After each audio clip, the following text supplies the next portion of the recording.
Welcome everybody, Jack here from Gingerbets and welcome to the Gingerbets Golf Betting Insights weekly YouTube show where this week I'm going to be breaking down the Wyndham Championship and looking at Sedgefield Country Club. Who will lift that trophy come Sunday evening? Well, stay tuned because in less than 10 minutes I'm going to be looking at the course, I'm going to be breaking down the key skill sets required and I'm going to be bringing you those all-important outright selections. If you're new to Gingerbets, this is the format each and every week. We break down the course, we look at the key skill sets required, and we've got form for delivering winners left, right and centre of recent times. So you don't want to miss out. Stay involved for the next 10 minutes and you're going to have your golf betting needs covered for this week, that I can promise you. All the data that you need to back more winners, to save yourself time and have fun along the way will be coming your way in the next 10 minutes. So let's get straight into this week's show and have a look at the course itself this week. It's a par 70 that's on offer, a standard layout of 2 par 5s, 4 par 3s and the rest made up of a mixed length of par 4s, but with 8 of those par 4s falling in the key range of 400 to 450 yards. It's a tight course off the tee, it's not a course that can be overpowered and it's one that requires precision more than power, that is for sure. It's the putting surfaces that will cause players most problem this week, undulating in their nature, super fast, and it's the Bermuda grass surface that's not to the liking of all the players on the PGA Tour. I'm expecting a low scoring event, 22, 23, 24 under par would be my winning score prediction. Let's get into those skill sets that are going to be required. So the key skill sets required this week, we're going to take it from the tee box as we always do here at Gingerbets, and we're going to look at driving accuracy. It's not often I say that on these videos, but driving accuracy is far more important this week than power. You cannot overpower this golf course, and that's one of the reasons that some of the winners of this event have been short hitters off the tee. It levels up the playing field by having the powerful players, your players that bomb it 300 yards off the tee, all having to lay up to certain spots on the field, means that the game becomes more about approach play and the skills around and on the green than it does sheer power, which is often the case on the PGA Tour. I then want to look at strokes gained approach play. Quite frankly, this is the one stat that I wanted to get really stuck into this week, and I want to look at a key range of 125 to 175 yards. Reason being, just touched on it, but the players have to lay back to certain parts of the fairway in order to attack the pins this week. So that means people like Zalatoris will be hitting it the same distance as Kisner, give or take 10-15 yards. That opens up the approach play to being more important than it would be on some weeks on tour, and it certainly is the killer factor here at Sedgefield Country Club. Proximity to the hole from 125 to 175 yards, and that's because 40% of all the shots this week will come from that range. I want to look at players not only that have good short-term form with proximity to the hole, but they have long career form in terms of mid-iron performance. So I want to see the last 50, 60, 70 rounds as well as the last 12 and 24 rounds when looking at that data. I encourage you to do the same.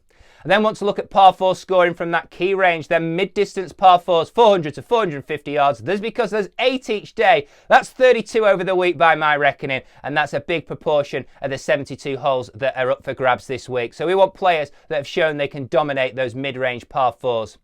And then last but certainly not least, I want to look at strokes gained putting on the Bermuda grass putting surfaces. Undulating and super fast greens face the players this week. This surface isn't for all the players on the PGA Tour, so when doing our research and making your final picks for your portfolio, I suggest you pay particular attention to those players that have got long-term form on the Bermuda grass putting surfaces. So to recap the key skill sets for me this week, it's accuracy over power, greening regulations gained, strokes gained approach, proximity to the hole from 125 to 175 yards, par 4 scoring from 400 to 450 yards, and last but certainly not least, strokes gained putting on the Bermuda grass putting surfaces. If doing your own research, they're the areas that I would look to. This is a formula that's led me to plenty of winners over the last 4, 5, 6 years, and it's one that's done well over the last 12 months as well. So please, if you're doing your own research, please pay particular attention to those key skill sets. Let's reveal those all-important outright selections. Who's going to lift the trophy come Sunday evening? In the next 2 or 3 minutes, it's coming your way. First up, headlining the portfolio. I'm not going to desert him after last week. I think his first PGA Tour win is just around the corner. He arrives here in some decent, if not stellar form. He's got 2 top 10 finishes in his last 6 starts. He's the number 1 tee to green player in this field, in my opinion. He's second in strokes gained approach over the last 36 rounds on tour. I'll keep you waiting no longer. Headlining, Will Zalatoris, 18-1. William Hill in the UK, 16-1. BetMGM in the USA. Second selection of the week is the player that arrives here, in my opinion, the best form. He's a winner waiting to happen. He should have more wins on the PGA Tour than he does. It's his flat stick that often lets him down. But the first point I'll make is this is his favoured putting surface. He's not the best putter on tour, far from it, in fact. But this is his best putting surface. So let's give him a chance this week on when he arrives in stellar form. 3 top 10s in his last 6 events. 2 top 10s at this event in his career previously. They actually come in the last 2 years, which shown that he's got a growing liking for this course.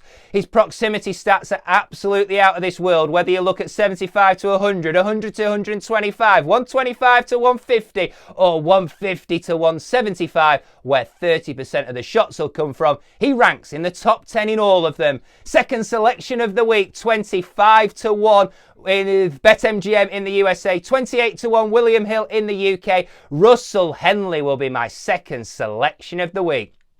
Third selection of the week, I'm going for a player that is super accurate off the tee. And I've got 1 weak putter, in fact, probably 2 weak putters at the top of the leaderboard. So I'm going to bring it back and put an elite level putter in the mix. He's an accurate player off the tee, in the top 10 for fairways gained over the past 50 rounds on the PGA Tour.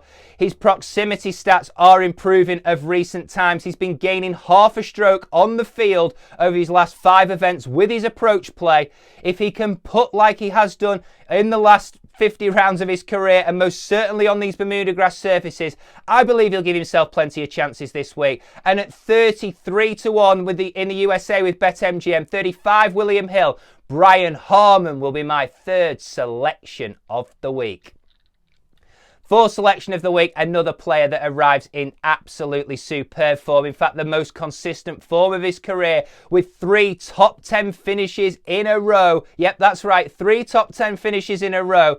He's also got real good proximity to the hole stats from the key distances we've touched upon, 125 to 175. He ranks in the top 10 for that. He's in the top 20 for par 4 scoring in general, the top 10 for par 4 scoring from 400 to 450 yards. Remember, 8 holes each day fall in that key range. So the 4th selection of the week will be Scott Stallings at 50 to 1 in both the UK and the USA. Plenty of bookmakers with those prices available. He will be the 4th selection of the week. And the 5th and final selection of the week is a player that has been bubbling under the surface. His miscut last week really puts his price at something that is acceptable this week. He's been too short in the last few weeks, albeit it's been on my radar. I believe I probably dodged a bullet, but I'm not willing to give up on him just yet. And the reason being that there's been plenty of players over the past 10 years that have come off a miscut to win at the Wyndham Championships. His price attracts me, and at 66 to 1, the 5th and final selection of the week will be Mark Hubbard, BetMGM, and in the William Hill in the USA, he's the same price. Let me tell you a few reasons why.